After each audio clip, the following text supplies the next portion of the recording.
Magandang araw mga kaibigan. Medyo good news po ang pag-usapan natin ngayon tungkol sa ICI na dati ayaw nilang i-live stream ang kanilang hearings. Sa dami nang nagre-reklamo. Ngayon, may announcement na.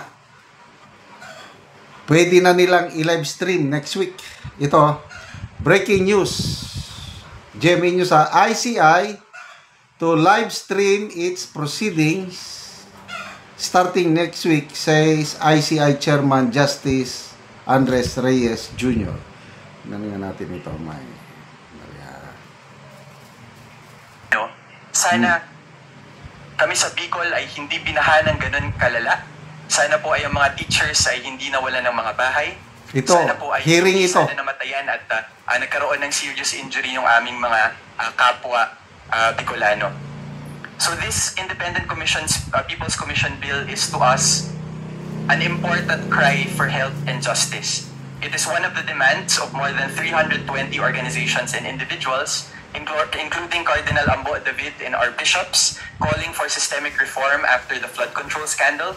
We will give you a copy of this statement, Mr. Chair, for the record, and calling for the elimination of pork patronage and opaque budgets in the House version of the budget. At least 256 billion pesos still in the House version of the budget, Mr. Chair.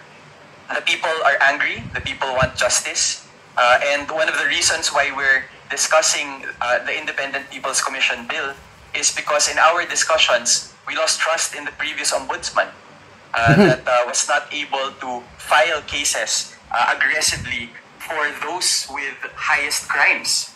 We consider our justice system. Okay, so, yan. Ang pinakita ko sa Senate hearing tungkol sa yung bill ba para maapura sana yung batas na magbigay ng magbigay ng kapangyarihan sa ICI na magkaroon ng contempt powers. So, sana maapura yung pagpasa ng bill. So, again, good news po ito dahil for the first time, nakaisang buwan na silang nag-hearing eh. Nakakainis. Yung sabi na baka daw malito ang taong bayan. Paano kami malilito na manood man lang kami? Para kami, alam namin kung anong tinatanong ninyo, anong sinasabi nila, kasama kami sa public opinion. Hindi yung you left us in the dark, sabi nyo lang, magtiwala kami sa inyo, wala kaming tiwala sa inyo. Sa totoo lang. Ako, zero ang tiwala ko sa ICI. Dahil sa private hearing. But mag-iiba ngayon, starting next week, dahil ila-live stream na nila, manunod ako. Lalo na kung nandyan, pupunta si speaker, dating speaker, Martin Romales. Tignan natin yung galing ba nitong mga commissioner, paano kasi depende yan eh. Nandyan nga yung resource person. Tapos hindi ka naman marunong magtanong para maipalabas mo yung tinatago. Wala rin eh. Ang pinaka-the best talaga itong si Senator Marcoleta nung siya pa ang chairman. Ang galing niya. Nag-prepare siya eh. Talagang nagre-research.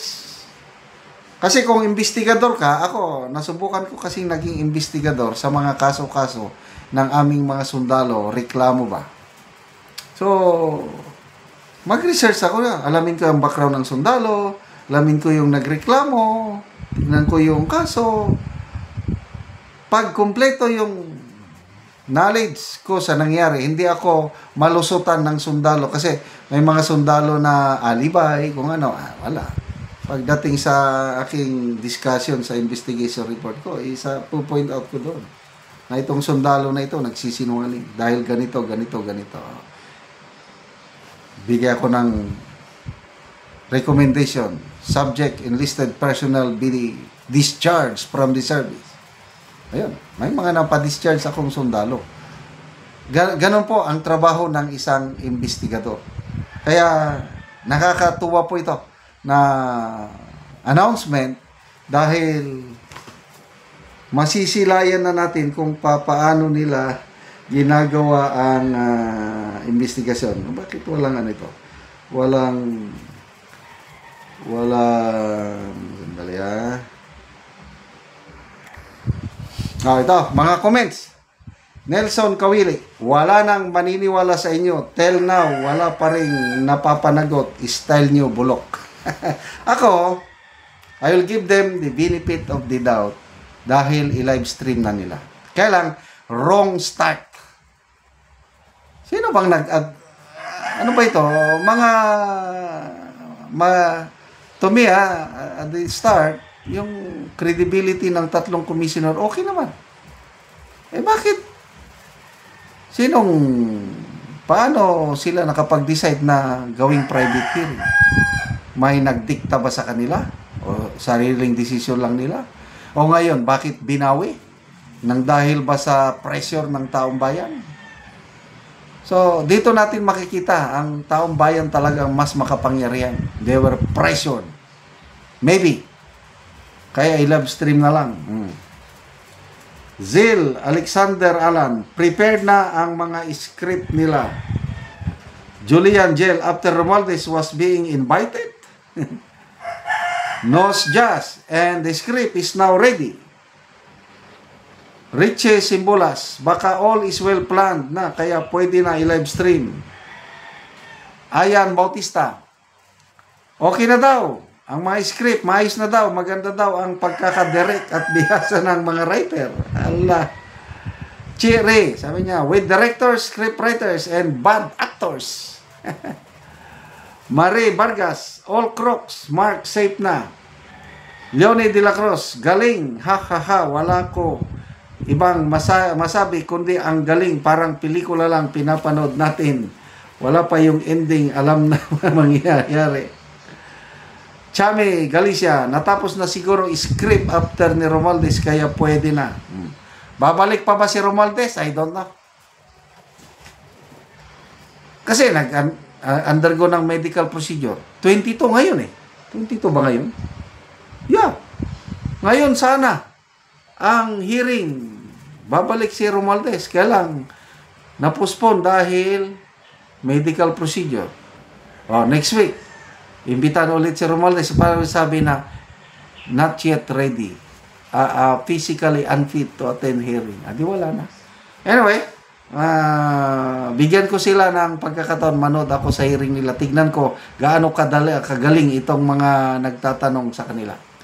Salamat mga kaibigan sa pagsubaybay nyo sa ating channel. Nakakatulong kayo ng malaki sa Tribong Talandig ng Bukidnon dahil ang income natin sa channel na ito is pantulong po sa tribo.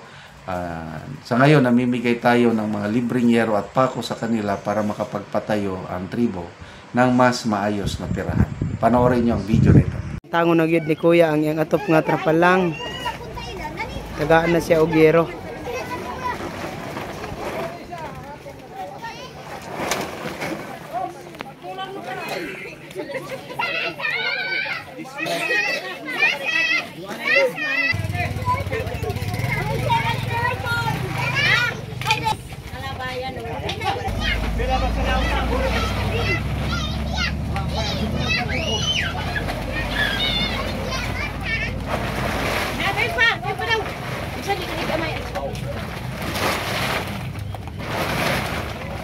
Kaya pa ako siya sa ito. Tay kagay.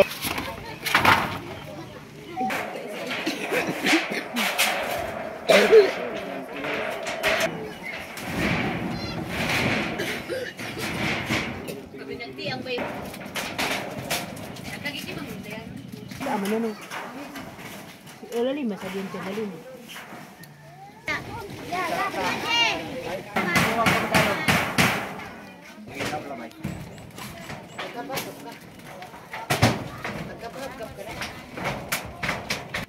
Salamat sa Ginoo nga nagtabang sa amoa o sa naghatag sa sin.